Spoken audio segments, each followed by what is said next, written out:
I saw your account this press release. How may I help you today? Crisel is one of more than 600,000 call centre workers in the Philippines, and their numbers are growing rapidly.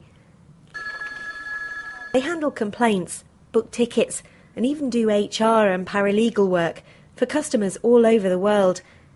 These call centres have stiff competition from overseas, but managers say that being in the Philippines gives them a distinct advantage.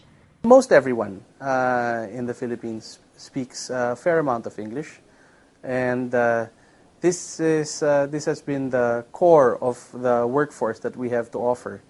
But apart from that, the Philippines came into this BPO business 10 years ago.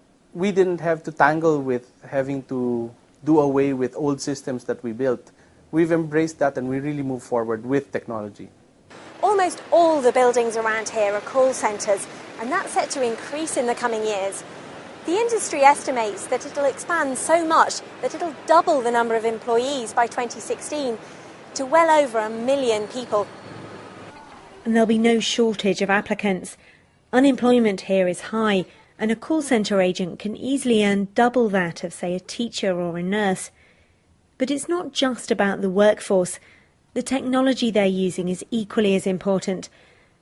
That's why Teleserve employed an outside expert to create a new system which logs, sorts and monitors all the calls.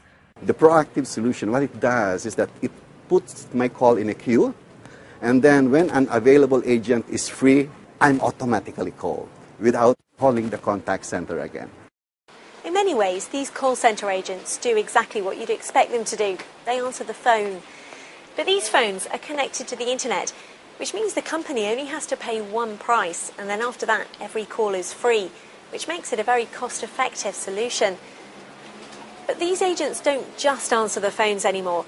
They answer text messages and emails, and there's a system which groups emails of a similar topic together, so the agents can just reply once, and many people get the answer.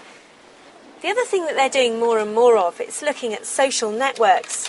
So, for example, if somebody writes something into something like Facebook, then the agents, instead of sifting through lots of different Facebook accounts, can now just go to one simple system where all these emails are grouped and reply. As the job becomes more complex and sophisticated, providing cheap English-speaking staff is no longer enough. Call centres have to train these staff in the latest communication techniques and provide incentives to keep good employees.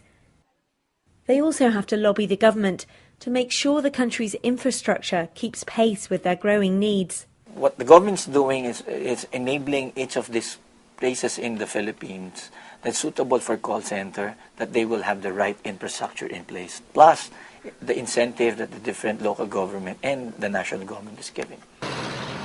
Firms are also given help relocating, especially to the busy cities of Manila and Cebu. The Philippines desperately needs the call centre industry to prosper, to bring more of its people out of poverty.